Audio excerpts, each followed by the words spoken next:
Hello students, welcome to our YouTube channel NSC study. मैं हूं चंद्रकांत और आज हम बात करने वाले हैं अपने चैप्टर 1 के बारे में, जो कि हमारा क्लास 12th का रिलेशन एंड फंक्शन से रिलेटेड है। तो सबसे पहले आज हम लोग रिलेशन फंक्शन के इंट्रोडक्शन के बारे में जानेंगे, फिर इससे रिलेटेड हम कुछ क्वेश्चंस की भी देखेंगे और साथ ही साथ इनके चैप्टर को भी धीरे धीरे कंप्लीट करते चलेंगे। तो चलिए बढ़ते हैं हमारे इंट्रोडक्शन की तरफ, देखते हैं क्या है इसका रिलेशन एंड फंक्शन और इसके बारे में जानते हैं कैसे ये रिलेशन और फंक्शन जो है एग्जिस्ट करता है। तो चलिए स्टार्ट करते हैं आज की हमारी क्लास। स्टूडेंट, सबसे पहले आज हम बात करेंगे रिलेशन के बारे में। सबसे पहले जानेंगे रिलेशन क्या होता है, उसके बाद हम लोग फंक्शन की तरफ बढ़ेंगे। तो जानते हैं सबसे पहले रिलेशन क्या होता है। अगर मैं रिलेशन की बात करूं तो हमेशा में रिलेशन को जो डिनोट करेंगे वो हम लोग आर से डिनोट करेंगे, यानी कि आर फॉर रिलेशन। रिलेशन हमेशा किसी ना किसी दो चीज़ों से मिलकर बनती है। जैसे सपोज करो ए कोई पर्सन है और कोई बी पर्सन है, तो उन दोनों के बीच में हमेशा रिलेशन बनेगा। रिलेशन अगर मैं कहूँ ए कोई ऑब्जेक्ट है, ए यहाँ पे मैंने कोई ऑब्जेक्ट बना दिया, तो वो कभी भी रिलेशन बी के साथ नहीं बनाएगा, क्योंकि इन दोनों का कोई ना कोई रिलेशन नहीं होगा। हमेशा रिलेशन जो होगी एक वेल डिफाइंड ऑब्जेक्ट के साथ होगी, यानी कि एक सेट के साथ होगी। हमेशा जब भी हम रिलेशन बनाएंगे वो हम लोग किसका बनाएंगे, सेट का बनाएंगे। और सेट क्या होता है, एक वेल डिफाइंड ऑब्जेक्ट्स होता है, वेल डिफाइंड ऑब्जेक्ट्स होता है। अगर मैं बात करूं किसी ना किसी चीज़ की, अगर मुझे रिलेशन बनानी है, तो रिलेशन बनाने के लिए सबसे पहली जो कंडीशन है वो हमारी क्या होनी चाहिए, सेट होनी चाहिए। तो सेट हमने ले लिए। अब सेट कितने होने चाहिए, सेट कम से कम मिनिमम हमारे पास 2 होने चाहिए, यानी कि अगर ए सेट एक ले लिए तो दूसरा क्या होना चाहिए, बी सेट होना चाहिए। हमारे पास 2 सेट का हम लोग हमेशा रिलेशन बना पाते हैं। और 2 सेट है तो ये दोनों सेट कैसे होने चाहिए, ये दोनों सेट हमारे क्या होने चाहिए, नॉन एम्प्टी सेट होनी चाहिए। यानी कि कोई भी फाइनाइट हो या इनफाइनाइट हो तो वो हमारे क्या बना सकते हैं, रिलेशन बना सकते हैं, लेकिन वो नॉन एम्प्टी कभी ना हो। तो इसी तरह से अगर मैं बी की बात करूं, बी भी हमारी क्या होगी, नॉन एम्प्टी सेट होनी चाहिए। और ये हमेशा क्या बनाएंगे, तब जाके हमारा रिलेशन बनाएंगे। तो रिलेशन बनाने के लिए सबसे पहली कंडीशन क्या है कि वो सेट होनी चाहिए। दूसरी कंडीशन दोनों नॉन एम्प्टी होनी चाहिए और दोनों का क्या होना चाहिए, कार्टेशियन प्रोडक्ट होना चाहिए, यानी कि ए कार्टेशियन बी होना चाहिए। एग्जाम्पल के लिए अगर मैं बात करूं कि एक ए एलिमेंट, एक ए सेट ले लिए जिसमें हमारे एलिमेंट है 1, 2 एंड 3, और एक बी सेट ले लिए जिसमें कि हमारे पास एलिमेंट है 2 और 3। इन दोनों का अगर हम लोग कार्टेशियन प्रोडक्ट बना है तो हमारा क्या हो जाएगा, ए बी का कार्टेशियन जो हो जाएगा वो हमारा आ जाएगा 1, 2, 1, 3, 2, 2 का 2 और 3 के साथ 2, 2, 2, 3, 3, 2 एंड 3, 3।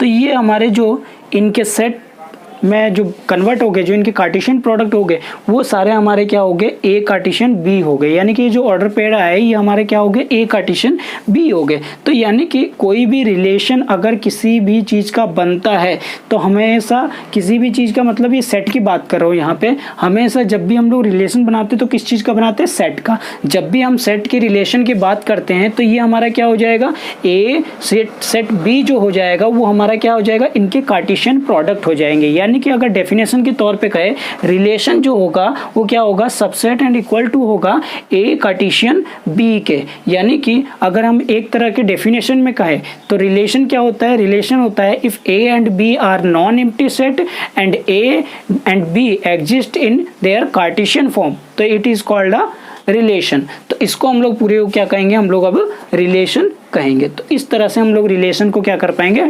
डिफाइन कर पाएंगे। तो रिलेशन से रिलेटेड कुछ चीज़ों को हम देखते हैं और समझते हैं क्या होता है। तो चलिए देखते हैं वो क्वेश्चंस थोड़े से जो इनसे रिलेटेड है और कैसे हम लोग रिलेशन बनाएंगे।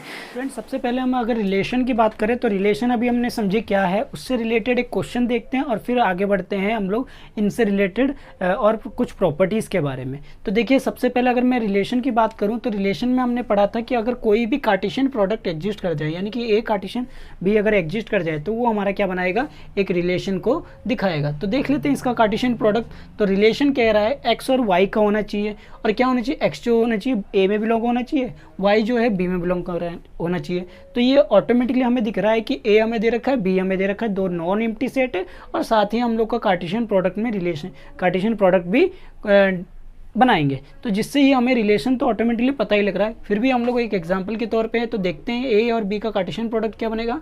ये बनेगा 1 और 4 1 6 2 4 2 6 3 4 एंड 3 6।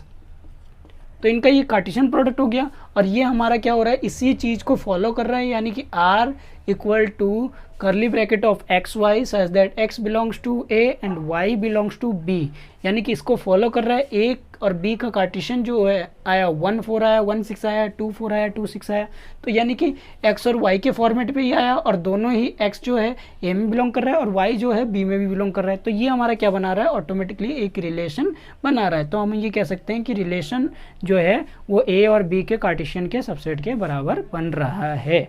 तो चलिए स्टूडेंट्स, अब हम बढ़ते हैं थोड़ा इसकी प्रॉपर्टीज़ के बारे में। कुछ इनकी चीज़ें हैं जो कार्टेशियन प्रोडक्ट में हमें देखा जाता है, जो रिलेशन बनाने में काम आता है। तो देखिए वो सब चीज़ क्या है।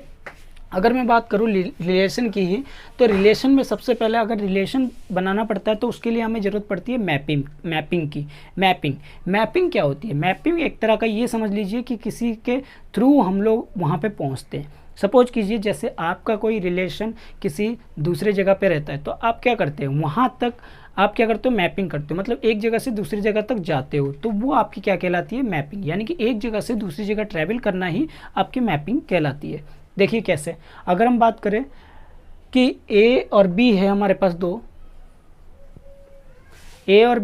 दो चीज़ सेट है और इन दोनों के बीच में अगर कोई डिस्टेंस है तो वो हम लोग क्या कहेंगे, इस चीज़ को, दोनों की डिस्टेंस को हम लोग क्या कहेंगे, मैपिंग कहेंगे। तो कैसे कहेंगे, जैसे सपोज कीजिए एक हमारे पास कोई भी सेट है, ये हमारा सेट हो गया A, दूसरा सेट हो गया ये हमारा B।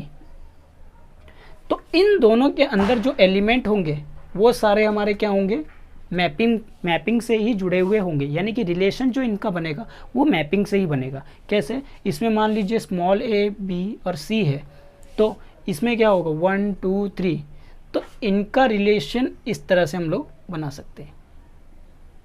तो ये जो होती है हमारी मैपिंग है, ये आपने 11th क्लास में पढ़े होंगे मैपिंग के बारे में। मैपिंग क्या होता है, जो भी A और B का रिलेशन बन रहा है तो वो हमारा क्या होता है, मैपिंग होता है।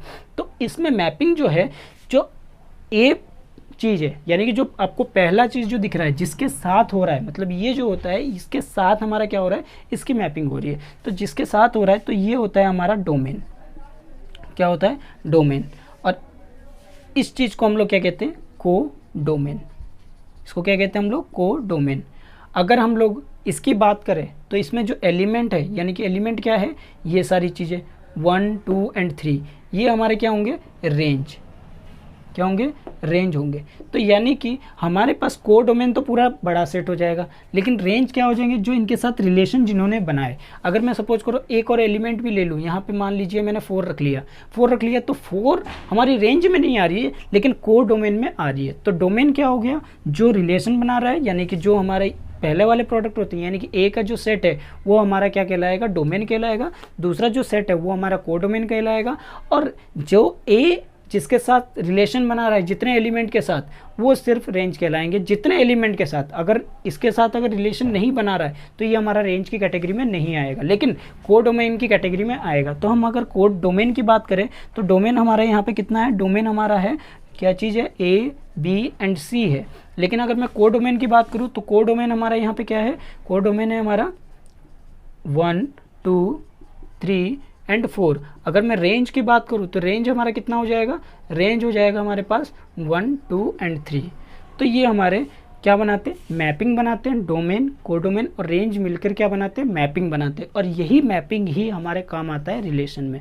तो देखते हैं, आगे बढ़ते हैं, इनसे रिलेटेड और भी कुछ चीज़ों को जानते हैं। अभी हमने डोमेन, कोडोमेन और रेंज के बारे में पढ़ा और साथ ही साथ हमने रिलेशन के बारे में पढ़ा। ये तो थी हमारी कुछ प्रीवियस क्लास से रिलेटेड कुछ टॉपिक की या कुछ कॉन्सेप्ट की जो हमारे इस क्लास में भी काम आएंगे। तो अब हम बढ़ते हैं थोड़ा 12th क्लास से अपने रिलेशन की तरफ। उसके बाद फिर रिलेशन ख़त्म होने के बाद हम फिर फंक्शन की तरफ बात करेंगे या बढ़ेंगे। अब देखिए रिलेशन की अगर मैं बात करूं 11th, जैसे कि हम अगर अपने रियल लाइफ में देखें तो रिलेशन क्या होता है, रिलेशन होता है जैसे हम लोग का रिलेशन, अगर हम लोग रिलेशन किसके साथ रखते हैं, फादर के साथ, मदर के साथ, सिस्टर एंड ब्रदर के साथ, या दोस्तों के साथ भी एक रिलेशन होता है। और यही सारी रिलेशन हमारी अलग अलग तरह की हमें रियल लाइफ में देखने को मिलती है। लेकिन मैथमेटिकल में भी हमारे रिलेशन देखने को मिलती है। रिलेशन किन के साथ देखने को मिलती है, सेट्स के साथ। वो सेट्स हमारे कैसे होती है, नॉन एम्प्टी सेट होती है या फाइनाइट सेट होती है, इनफाइनाइट सेट होती है, जैसे भी आपके सेट लिए हो उस तरह की होगी। तो यही सेट क्या करते हैं, अपना एक रिलेशन बनाते हैं, और ये रिलेशन जो बनाते हैं वो 3 तरह के रिलेशन बनाते हैं। 3 तरह के कौन से, देख लीजिए। रिलेशन अगर हम बात करें तो रिलेशन हमारे कितने टाइप्स के होते हैं, अभी हमारे 3 टाइप्स के, 3 तरह के ही रिलेशन बनाएंगे। सबसे पहले तो हमारा ये बनाएंगे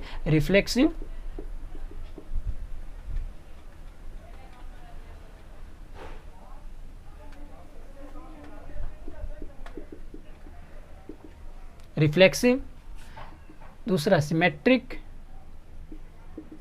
एंड तीसरा ट्रांजिटिव।